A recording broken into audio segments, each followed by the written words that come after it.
사무엘상 26장 17절에서 20절까지 말씀 찾았으면 아멘. 다같이 우리 한 목소리를 따라하겠습니다. 시작. 사울이 다윗의 음성을 알아듣고 이르되 내 아들 다윗아 이것이 내 음성이냐 하는지라. 다윗이 이르되 내 주 왕이요 내 음성이니이다 하고 또 이르되 내 주는 어찌하여 주의 종을 쫓으시나이까. 내가 무엇을 하였으며 내 손에 무슨 악이 있나이까. 원하건대 내 주 왕은 이제 종의 말을 들으소서. 만일 종을 충동시켜 나를 해하려 하느니가 여호와시면 여호와께서는 제물을 받으시기를 원하나이다마는 만일 사람들이면 그들이 여호와 앞에 저주를 받으리니 이는 그들이 이르기를 너는 가서 다른 신들을 섬기라 하고 오늘 나를 쫓아내어 여호와의 기업에 참여하지 못하게 함이니이다. 그런즉 청하건대 여호와 앞에서 먼 이곳에서 이제 나의 피가 땅에 흐르지 말게 하옵소서. 이는 산에서 매출하기를 사냥하는 자와 같이 이스라엘 왕이 한 벼룩을 수색하러 나오셨음이니이다. 아멘. 기도하겠습니다. 하나님 감사합니다. 오늘 이 아침에도 기도하며 말씀을 묵상하며 하루를 열어갈 수 있는 은혜 주심을 감사드립니다. 말씀이 곧 하나님이신데 하나님과 더불어 시작한 인생 하나님과 더불어 마감되게 하시고 그리함을 통해 영원히 하나님과 살아가는 은혜의 약속, 축복을 허락하여 주옵소서. 한 날도 우리와 함께 하시며 이 시간도 말씀을 통해 하나님 만나는 시간 우리에게 허락하심을 감사하며 예수님의 이름으로 기도했습니다. 아멘. 다윗은 사울의 생명을 두 번에 걸쳐 살려주었습니다. 그때마다 사울은 동일한 반응을 보입니다. 본문의 17절이 이렇게 말합니다. 시작. 사울이 다윗의 음성을 알아듣고 이르되 내 아들 다윗아 이것이 내 음성이냐 하는지라. 다윗이 이르되 내 주 왕이요 내 음성이니이다 하고. 아멘. 자, 생명을 살릴 때마다 사울은 내 아들 다윗아 이렇게 말해요. 두 번째거든요. 이것이 두 번째 생명을 살려주었더니 사울이 말하기를 내 아들 다윗아 나의 사랑하는 아들 다윗아 이렇게 말합니다. 첫 번째로 사울의 생명을 살려준 적이 있습니다. 다윗이 엔게디 왕에 있을 때 사울이 소문을 듣고 군사 3,000명을 풀었습니다. 그때 사울이 대변을 보려고 홀로 한 동굴에 들어갔습니다. 그런데 그 동굴 안쪽에 다윗과 그를 따르는 군사들이 있었어요. 그래서 부하들이 군사들이 말하기를 지금이 사울을 없애고 도망자 신세를 끝낼 때가 왔습니다. 하나님이 주신 기회이니 우리에게 허락해 주면 제가 가서 단칼에 사울의 목을 베겠습니다. 그러나 사울을 죽이지 않고 사울의 옷자락만 잘랐습니다. 사울이 용변을 보내 나왔고 다윗과 그의 군사들도 나왔습니다. 이에 다윗이 소리를 질러 이 상황을 사울에게 설명했습니다. 그랬더니 사울이 이렇게 말했습니다. 사무엘상 24장 16절입니다. 시작. 다윗이 사울에게 이같이 말하기를 마침에 사울이 이르되 내 아들 다윗아 이것이 내 목소리냐 하고 소리를 높여 울며. 아멘. 동일하게 말하잖아요. 내 아들 다윗아. 그리고 여기에서는 울기까지 했습니다. 소리를 높여 울기까지 했습니다. 너가 나를 사랑하는구나. 기회가 있음에도 죽이지 않았구나. 내 아들 다윗아. 근데 오늘 두 번째에도 뭐라고 하냐면 내 아들 다윗아. 동일하게 말하잖아요. 때때로 이해하기 힘든 사람을 만날 때가 있습니다. 사울은 엔게디 동굴에서의 사건으로 다윗과 화해를 했습니다. 울었어요. 그가 큰 소리로 울었습니다. 펑펑 울면서 정말 나를 사랑했구나, 내가 잘못했다, 나를 용서해라라고 말했습니다. 그런데 같은 이유로 사울이 또다시 다윗을 죽여가자 도저히 이해가 되지 않는 거예요. 다윗 입장에서는. 아니, 화해를 다 했고 서로 하나가 되었어. 그가 울었으며 그래 내가 잘못했다, 하나님이 너를 사랑하실 것이다 얘기를 사울이 했는데 다시 다윗을 죽이고자 쫓게 됩니다. 이해가 되지 않았습니다. 이처럼 인생은 우리가 이해하기 힘든 일을 만나기도 하고 도저히 이해할 수 없는 사람들을 만나기도 합니다. 그래서 다윗은 이렇게 말해요. 18절입니다. 시작. 또 이르되 내 주는 어찌하여 주의 종을 쫓으시나이까? 내가 무엇을 하였으며 내 손에 무슨 악이 있나이까? 아멘. 어찌하여 주의 종을 쫓으시나이까? 어찌하여 저를 쫓습니까? 첫 번째, 우리가 화해하지 않았습니까? 하나님이 내게 당신을 죽일 기회를 주었으면 울과 나는 죽이지 않았습니다. 그때 당신은 펑펑 울며 화해를 했습니다. 근데 왜 또 쫓습니까? 다시 기회를 주는 다윗을 보세요. 19절 말씀이 대단히 중요한데 이렇게 말합니다. 19절을 읽겠습니다. 시작. 원하건대 내 주 왕은 이제 종의 말을 들으소서. 만일 왕을 충동시켜 나를 해하려 하는 이가 여호와시면 여호와께서는 재물을 받으시기를 원하나이다마는. 아멘. 자, 보세요. 여기 뭐라고 써있냐면 이제 종의 말을 들으소서 그랬어요. 이제 종의 말을 들으소서 그랬어요. 이 같은 말은 주로 악행을 선행으로 전할 때 한 번의 기회를 마지막으로 줄 때 쓰는 말이에요. 이제 제 말을 들어야 합니다. 경고를 주는 거예요. 사무엘이 사울을 향해서도 동일하게 말했습니다. 사무엘은 하나님의 명령을 이행하지 않았던 사울에게 하나님과의 관계를 회복할 기회를 주면서 이렇게 표현했습니다. 사무엘상 15장 1절입니다. 시작. 사무엘이 사울에게 이르되 여호와께서 나를 보내어 왕에게 기름을 부어 그의 백성 이스라엘 위에 왕으로 삼으셨은즉 이제 왕은 여호와의 말씀을 들으소서. 아멘. 이제 왕은 말씀을 들어야 합니다. 그랬어요. 하나님을 점점 떠나고 있습니다. 하나님의 말씀을 듣지 않고 있어요. 사무엘이 경고했습니다. 이제 왕은 말씀을 들으셔야 됩니다. 동일한 말을 지금 다윗이 사용하고 있습니다. 이제 종의 말을 들으셔야 합니다. 그럼 이와 같은 표현과 말은 최후 통첩을 주는 거예요. 마지막으로 말합니다. 이런 말. 마지막으로 말합니다. 사무엘이 경고했음에도 불구하고 사울에 돌아오지 않고 촛대를 하나님이 사울에게 다윗으로 옮겨보냈습니다.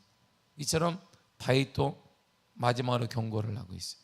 이 경고를 무시하고 또 다윗을 죽이려 했던 사울에게 하나님은 엄중한 심판을 내려요. 사무엘상 31장 6절입니다. 시작. 사울과 그의 세 아들과 무기를 든 자와 그의 모든 사람이 다 그날에 함께 죽었더라. 아멘. 블레셋과의 전투에서 이 경고를 무시하고 세 번째 또 쫓아요.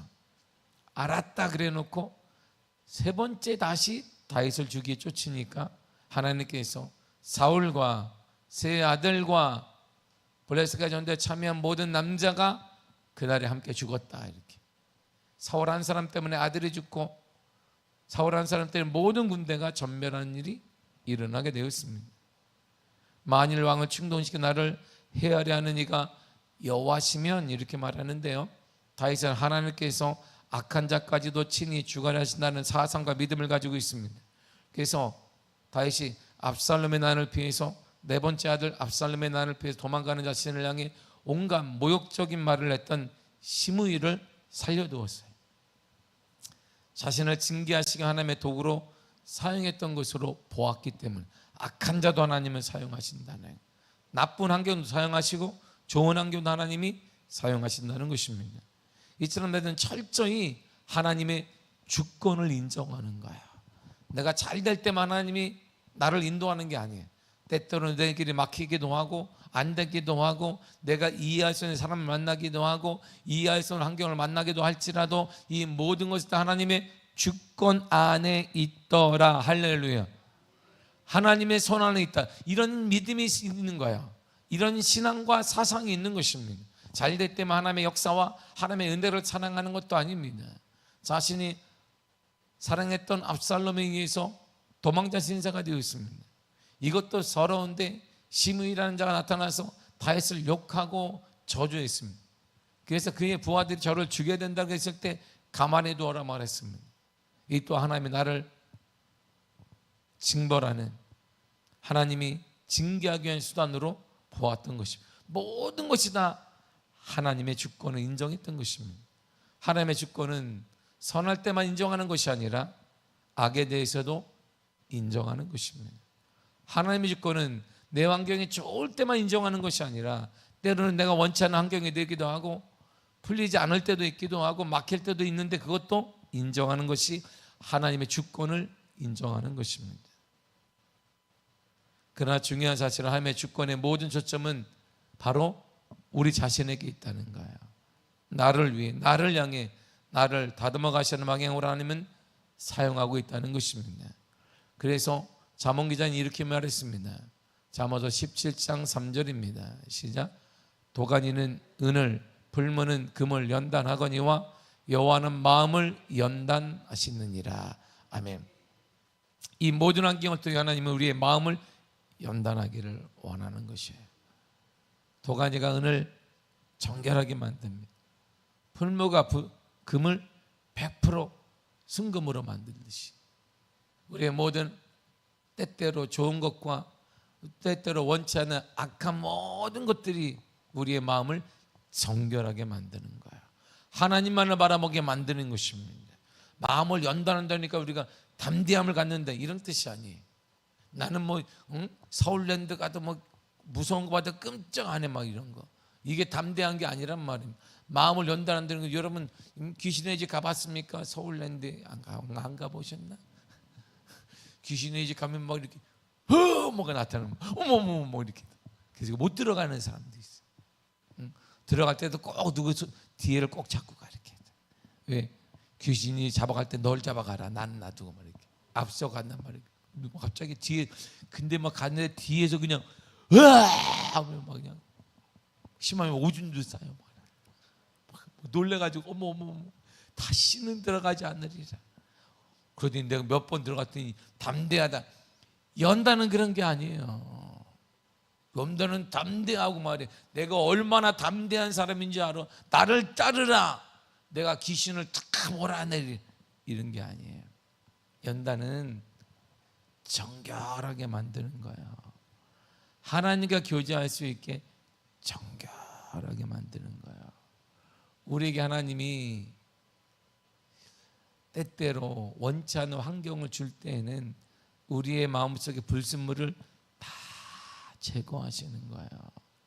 그래서 순도 100%의 은을, 순도 100%의 금을 만들듯이 우리의 마음을 하나님과 교제할 수 있게 순도 100%의 영적인 마음으로 만들어가는 거예요. 그걸 연단이라고 말하는 거예요. 그냥 담대하다, 나는 끄떡하지 않는다, 교만한 것이고, 연단이란 하나님과의 교제를 갖는데 지장이 있는 불순물들을 다 제거해서 하나님과 교제하게 만드는 거예요. 그래서 여호와는 뭘 연단한다? 마음을 연단하는 거예요. 우리의 마음을 정결하게 하시는 것입니다. 그러므로 헛된 것은 아무것도 없습니다. 나를 향해 나를 연단하시고 다듬어 가신 하나님의 방법일 뿐입니다. 사울이 다윗을 향해 또 마음을 바꾸고 다시 마음을 바꾸고 또 다시 다윗의 마음을 사울의 마음을 바꾸었던 것은 하나님 모든 과정을 통해 다윗의 마음을 연단케 하시는 거예요. 하나님만 의지하게 만들어서, 하나님을 정결하게 만들어서 그가 나중에 이스라엘의 가장 위대한 왕이 되었을 때 하나님보다 앞서지 아니하도록 하나님만을 찾도록 만들어 가시는 과정이란 말입니다. 그런데 다윗의 위대함이 여기 얼마나 화가 나겠어요. 내가 생명을 2번이나 살려주었는데, 내가 죽일 수 있는 환경에 있어서 내가 죽이지 않았는데, 내 부하들은 죽이라고 말했고, 내가 오케이 사인만 내면 누구나 가서 다윗의 목을 사울의 목을 맸을 텐데 다윗은 그렇게 하지 않았습니다. 근데 얼마나 기가 차겠어요. 또 자신을 죽이려 하고 3번이나 다윗을 죽이려고 해요. 근데 다윗의 위대함이 여기 있습니다. 본문의 20절입니다. 시작. 그런즉 청하건대 여호와 앞에서 먼 이곳에서 이제 나의 피가 땅에 흐르지 말게 하옵소서. 이는 산에서 메추라기를 사냥하는 자와 같이 이스라엘 왕이 한 벼룩을 수색하러 나오셨음이니이다. 아멘. 당시 메추라기는 가장 작은 고기예요. 메추라기 때로 우리가 알다시피 남자만 60만 명, 200만 명이 코가 나도록, 코에 냄새 나도록 먹었잖아요. 작은, 그러니까 흔한 새예요. 그냥 쉽게 말하면 눈 감고 살을 딱 쌌는데 툭 떨어지는 게 메추라기예요. 그밖에 없으니까 흔하다 이란 말이에요. 이처럼 흔하게 메추라기인데 어떻게 사울 당시는 이스라엘 왕인데 나는 벼룩 같은 존재인데 왜 나를 또 잡으러 왔냐고 얘기하는 거야. 보세요. 원수가 바로 왼수. 정말 이 사람 때문에 잠도 못 자요. 나는 그의 생명을 살려주었습니다. 그런데 마지막까지 뭐라고 하냐면 사울 왕을 향해 당신은 이스라엘의 왕입니다. 이스라엘의 주권자입니다. 정치, 경제, 또한 영적인 것, 판단, 판결 모든 것을 행하는 절대 주권자가 당신이고 나 다윗은 벼룩입니다. 무가치한 인생입니다. 왕과는 비교할 수 없는 인생입니다. 이렇게 자신을 더 낮춰요. 우리 인생이 높아지는 비결이 또다시는 다윗의 인생을 통해 사울과의 관계를 통해 반복되는 다윗의 모습을 보세요. 그는 철저히 자신을 낮춥니다. 얼마나 화가 나겠어요? 얼마나 억울하겠습니까?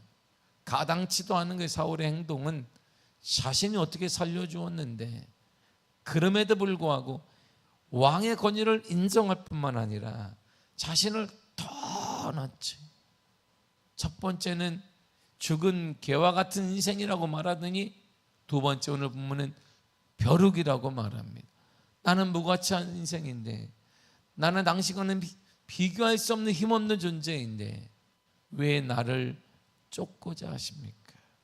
철저히 사랑하는 성도 여러분, 이것이 다윗의 위대함입니다. 다윗의 위대함은 전쟁을 잘하거나 말을 잘하거나 많은 사람들을 선동하는 힘이 있는 것이 아닙니다. 다윗의 위대함은 할 수 있음에도 불구하고 다 놓고 낮추는 것입니다. 더 낮아지는 것입니다. 할렐루야. 이거 다윗의 위대함이에요. 다윗은 2번이나 사울을 죽일 수 있었습니다. 그러나 손을 대지 않았습니다. 그랬을 때마다 사울은 화해했고 동일한 말을 썼습니다. 내 아들 다윗아. 그러면서 다시 다윗을 쫓았습니다. 그러면도 이 사건이 되면 또 3번째 다윗을 죽이기에 쫓습니다. 그러나 다윗은 여전히 자신을 낮춥니다. 여러분, 능력이 이거예요. 쫓을 수 힘이 없는, 죽일 수 없는 자가 낮아지면 그건 아부하는 것인데 다윗에게는 힘이 있습니다. 하나님의 기회를 주시고 뜻이 다윗에게로 사무엘이 기름 부은 이후에 다윗에게로 넘어갔습니다. 그럼에도 불구하고 그는 낮추는 거예요. 더 낮추고 더 엎드리고 더 겸손해지는 것입니다. 그래서 주님이 저와 여러분들 이렇게 약속하셨습니다. 야고보 4장 10절입니다. 시작. 주 앞에서 낮추라. 그리하면 주께서 너희를 높이시리라. 아멘. 여러분, 내가 아무리 낮아진다 해도, 내가 정말 사람 보기에 낮아지고 미천한 것처럼 벼룩 같은 인생이라고 다 말한다 할지라도 내 인생은 하나님이 높여주시는 거예요. 그가 나를 짓밟는 게 아닙니다. 더 비참한 인생이 되는 게 아닙니다. 내가 낮아지고 더 낮아질수록 하나님이 우리 인생을 높여주시는 것입니다. 더 낮아져야 합니다. 더 엎드려야 합니다. 더 아파해야 합니다. 가슴을 치며 낮아져야 합니다. 그럴 때 주님 우리를 높여 주실 것입니다. 이것이 주님의 은혜이고 이것이 우리 신앙인들의 위대한 삶입니다. 이 위대한 삶이 여러분들의 삶이 되게 간절히 축복합니다. 오늘도 기도할 때 더 낮아져 주의 은혜를 구하십시오. 벼룩 같은 우리 인생에 하나님의 은혜가 임하도록 구하시기를 바랍니다. 죽은 개와 같은 우리 인생에 하나님의 은혜를 구하시기를 간절히 축복합니다. 더 낮아져. 뭐라도 된 것처럼 어깨 힘주지 말고 낮아지고 더 낮아져. 하나님의 은혜를 구하는 축복의 사람, 그 사람이 축복과 위대한 능력의 사람이므로 참다운 주님이 원하시는 능력의 사람이 되시기를 간절히 축복합니다. 기도하겠습니다. 하나님 감사합니다.